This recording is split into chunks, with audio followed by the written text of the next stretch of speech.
Dans cette série, nous sommes en train de voir la différence entre l'homme de Genèse 1 et l'homme de Genèse 2 et la question de savoir où est parti l'homme de Genèse 1, c'est-à-dire l'homme animal.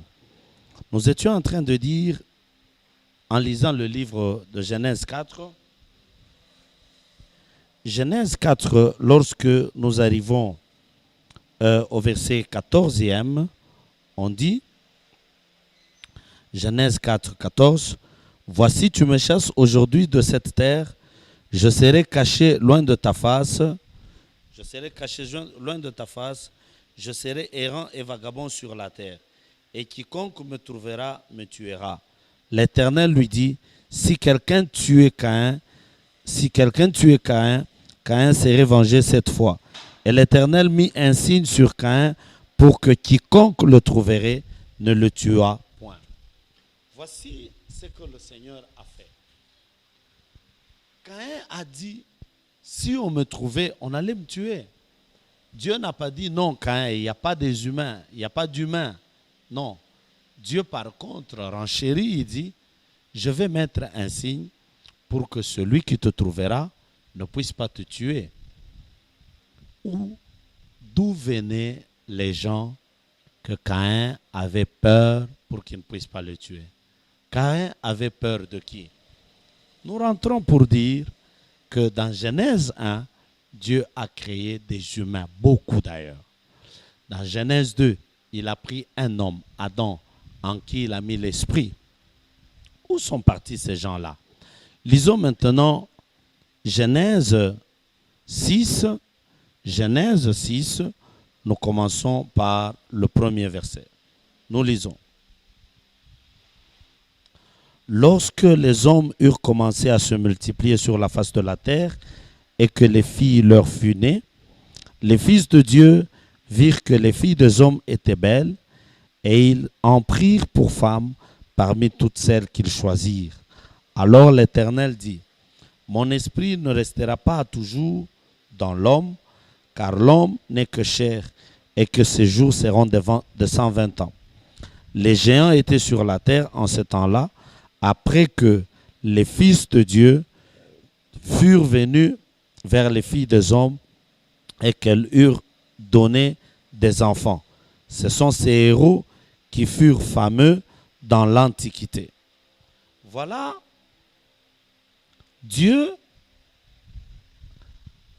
a vu le mariage entre fils de l'homme et fille de Dieu. Dieu a vu cela d'un mauvais œil. Qui était fils de Dieu? Qui était fils de Dieu? Qui était fille de l'homme? Lorsque nous avons vu avec vous et lorsque nous relisons Genèse 1, 28, nous nous rendons compte dans Genèse 1, 28 où Dieu dit, Dieu les bénit et Dieu dit, soyez féconds, multipliez-vous et remplissez la terre. Donc Dieu dit à l'homme et à la femme ou à l'humanité de se multiplier. Maintenant, lorsque les hommes ont commencé à se multiplier, des fils et des filles leur furent nés, maintenant on parle des fils des dieux qui virent que les filles des hommes étaient belles, ils en prirent en mariage. Je disais, l'homme de Genèse 1, il lui a donné pour travail de se multiplier, de remplir la terre, d'être fécond et de manger de tout arbre. Tandis que l'homme de Genèse 2, il lui a été donné le travail de faire quoi? De garder, de cultiver le jardin et le commandement qui lui a été donné après. Lorsque cet homme a péché, nous sommes dans Genèse 3, le verset 20. Lorsque Adam se réveille de son sommeil et qu'il voit la femme, il l'appelle femme. Mais lorsque nous arrivons dans Genèse 3, verset 20, Genèse 3, 20, Genèse 3, 20, Adam donna à la femme le nom d'Ève, car elle a été mère de tous les vivants. La femme ou Ève, à qui Dieu n'a pas dit multipliez-vous, remplissez-vous, lorsqu'ils ont péché, Adam l'a appelée Ève, qui veut dire la mère de vivants. Rappelez-vous, nous avons dit que Adam Et le premier être spirituel, de l'esprit d'Adam, on a donné Ève. Cet esprit d'Adam, on a fait avec la femme qu'on a appelée femme. Et cette femme, voilà que Adam maintenant l'appelle Ève, qui veut dire la mère des vivants. Parce que Adam lui-même est devenu un homme, un être vivant. Maintenant, Ève, de qui Adam est sorti, on parle maintenant d'Ève, qui sera la mère des vivants. Les hommes qui ont commencé à se multiplier et à remplir la terre, ces hommes-là, c'était leur devoir, mais tandis que Ève, elle, on ne lui avait pas donné ce devoir de remplir la terre et de se multiplier. Voilà maintenant qu'après le péché, on dit qu'elle va être la mère des vivants. Rentrons maintenant en ce qui concerne les fils de Dieu. Il y en a qui disent que les fils de Dieu étaient des anges. Mais lorsque nous lisons dans le livre des Hébreux, excusez-moi, Hébreux chapitre 1er, le 5e verset nous dit ceci. Hébreux 1, 5. Hébreux chapitre 1, verset 5. On nous dit ce qui suit. Car auquel des anges Dieu a-t-il jamais dit, tu es mon fils, je t'ai engendré aujourd'hui, je serai pour lui un père et il sera pour moi un fils? Eh bien, aucun des anges de Dieu n'est fils de Dieu. Aucun ange n'est fils de Dieu. Les anges ne sont pas des fils de Dieu.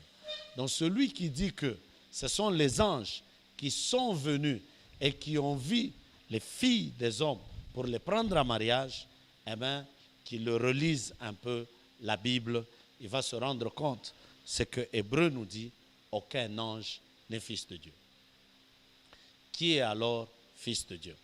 Lorsque nous lisons Luc chapitre 3, Luc 3, 38, Luc 3, 38, nous lisons le livre de Luc chapitre 3, verset 38, nous lisons ce qui suit. Il y a une succession de descendance, mais qu'est-ce qu'on nous dit au verset 38? On dit fils d'Énos, fils de Seth, fils d'Adam, fils de Dieu. Lorsque nous commençons par le verset 23, on dit Jésus avait environ 30 ans lorsqu'il commença son ministère, étant comme on le croyait, fils de Joseph. Joseph était fils d'Élie. Élie était fils de Matthat. Matthat était fils de Lévi. Lévi était fils de Melchi. Ainsi, lorsqu'on arrive au verset 38, on dit Énos était fils de Seth, Seth était fils d'Adam, Adam était fils de Dieu. Donc il y avait une descendance déjà dans Genèse, une race dans Genèse, qui eux étaient appelés fils de Dieu. C'était des fils de Dieu. Voilà un peu ce que nous venons de voir. Une descendance des fils de Dieu et une descendance des fils des hommes.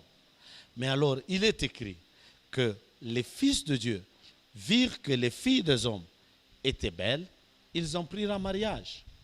Donc, il y a des fils de Dieu, il y a des filles des hommes. Maintenant, qu'est-ce qui s'est passé? Dieu regarde le mariage des fils de Dieu et celui des filles des hommes. Il voit que c'est son esprit qui va disparaître. Le danger, c'était la descendance des fils de Dieu qui allait disparaître. Entre le mariage d'un fils de Dieu et celui d'une fille de l'homme, l'enfant qui naît, qu'on a appelé géant, d'autres versions appellent Néphilim, Néphel qui veut dire les recalés, ce sont ces enfants qui naissaient du mariage entre fils de Dieu et fille de l'homme qui ont été un danger. Je répète, Adam, on a mis l'esprit en lui. Ève, c'est l'esprit qu'on a sorti d'Adam, qu'on a fait Ève. De telle manière que lorsque Adam est avec Ève, l'enfant qui naît, cet enfant a l'esprit.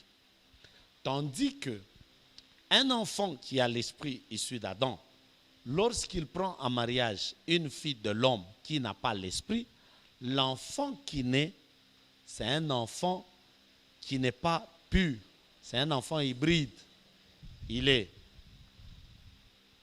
vous comprenez, cet enfant qu'on a recalé, ce sont ces enfants-là. Dieu a décidé maintenant de détruire l'humanité. Pourquoi? Parce qu'il a vu que l'esprit de l'homme, ou l'esprit qui était dans l'homme, la race spirituelle, était appelée à disparaître. Comment? Par le mariage entre les hommes spirituels et les hommes animaux, c'est-à-dire entre les fils de Dieu et les filles des hommes. Et qui en a fait le premier mariage? Caïn. Caïn étant fils de Dieu, en épousant une fille de l'homme, parce que la femme que Caïn avait épousée, lorsque vous lisez maintenant Genèse 4,16, vous vous rendez compte que où il y a la population, les richesses et les limites. Donc, cette ville-là, c'est une ville qui était habitée déjà par des gens. De qui Caïn avait-il peur? Caïn avait peur des hommes qui ont existé avant Adam. Y avait-il des hommes? Oui. Et c'est pourquoi même le rôle d'Adam, c'était de garder le jardin.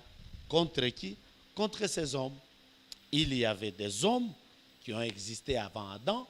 Ces hommes, la Bible vraiment est en train de nous en parler. Et c'est clair.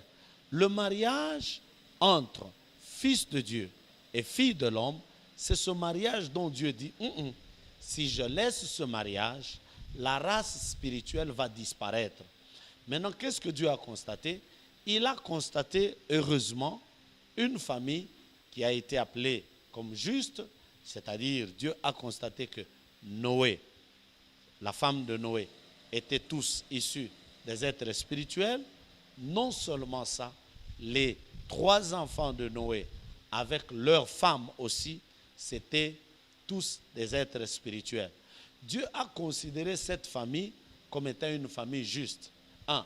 Il n'y avait pas la loi de Dieu, il n'y avait pas de commandement de Dieu, il n'y avait rien qui pouvait maintenant faire de ces gens-là justes. Qu'est-ce que Dieu a considéré comme justice? C'est le mariage spirituel. Qu'est-ce que Dieu a constaté comme injustice ou méchanceté? C'est le mariage entre fille de l'homme et fils de Dieu. Qu'est-ce que Dieu a considéré comme juste? C'est le mariage entre fils de Dieu et fille de Dieu. Donc, le mariage entre les êtres spirituels était considéré comme juste. Le mariage entre fils de Dieu et fille des hommes était considéré comme méchanceté.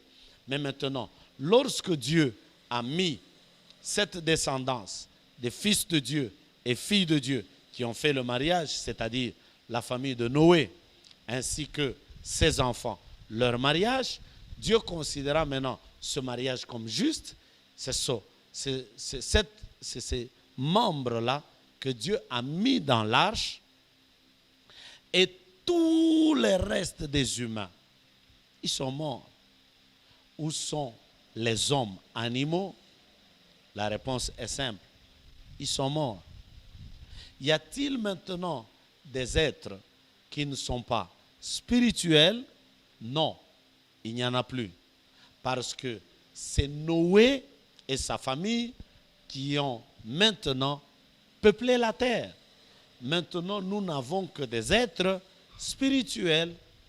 Les êtres non spirituels, ils ont été tués par l'eau. Ils ont seulement bu de l'eau et ils sont tous morts. Et les autres des êtres spirituels, qui Dieu avait considérés soit dans leur mariage comme injustice, ou les êtres spirituels du temps de Noé, on nous a dit qu'ils étaient enfermés, ils étaient emprisonnés, n'est-ce pas? Donc, il n'y a plus d'hommes sans esprit, tous les hommes ont l'esprit. Et quel est l'esprit que les hommes ont? C'est l'esprit d'Adam. Donc, l'esprit d'Adam n'a fait que se multiplier avec les femmes spirituelles. C'est pourquoi nous sommes encore esprit d'Adam. Tout homme est issu d'Adam parce que c'est l'esprit d'Adam, au fait, qui a commencé à se multiplier. Jésus est-il l'esprit d'Adam qui s'est multiplié? Non, parce que Jésus, lui, n'est pas issu d'Adam. Jésus n'est pas la multiplication d'Adam. Par contre, c'est la femme qui a été féconde, Marie, par elle, l'esprit est venu pour prendre la chair. Et c'est cet esprit qui est l'esprit de Dieu. Jésus n'est pas l'esprit de l'homme. Jésus, c'est Dieu, n'est-ce pas? C'est le Fils de Dieu, c'est l'Esprit de Dieu. C'est celui qui est sorti de Dieu, qui a pris maintenant la forme humaine et qui est venu. Je crois que vous avez eu la réponse. Où sont partis les hommes animaux? Est-ce qu'ils existent? Non, ils n'existent plus parce que Dieu les a tous tués. Mais ils ont existé, oui, c'est la Bible qui nous en parle.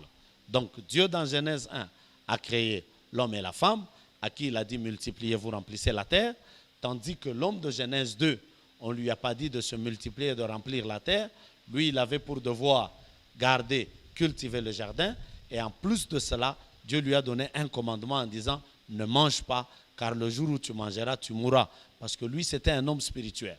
Voilà la différence vraiment entre l'homme de Genèse 1, l'homme de Genèse 2, et voilà maintenant où s'est arrêté cet homme de Genèse 1, et là où maintenant a continué cet homme spirituel.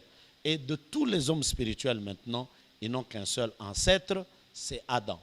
Adam est le seul ancêtre des hommes spirituels. Est-ce qu'il y a encore des hommes animaux? Non, il n'y en a plus. Où sont-ils?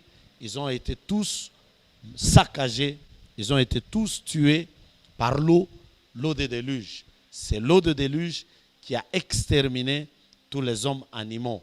Voilà un peu ce que la Bible nous enseigne. Et vous allez vous rendre compte que la Bible parle de Jésus. C'est pourquoi on n'avait pas mis trop d'accent sur les hommes spirituels, parce que Dieu cherchait à ce que le Fils de l'homme, c'est-à-dire Jésus-Christ, vienne sur terre, raison pour laquelle il a créé les humains. Vous allez vous rendre compte que cette manière de créer de Dieu a continué. Lorsqu'il y a même la multiplication de l'homme, eh bien, qu'est-ce qu'il y a? Nous avons plusieurs candidats, plusieurs semences appelées spermatozoïdes, des milliers et des milliers, mais c'est un seul qui en sort vainqueur, 2 fois 2, 2 fois 3. Mais la plupart des cas, c'est un seul. Dieu a créé beaucoup d'humains, il a pris un seul homme en qui il a mis l'esprit. Ce seul homme, n'est-ce pas, a commencé aussi à se multiplier. Dieu prend un seul homme, Abraham, et Abraham aussi a commencé à se multiplier. Dieu a Isaac et Ismaël, Dieu prend Isaac. Isaac a eu 2, Dieu prend Jacob. Jacob a eu 12, Dieu prend Judas. Et ainsi de suite, jusqu'à ce que Dieu a pris Joseph et Marie, eh bien, le Fils est venu. C'est cette méthode d'agir de Dieu que nous devons comprendre. Que Dieu vous bénisse.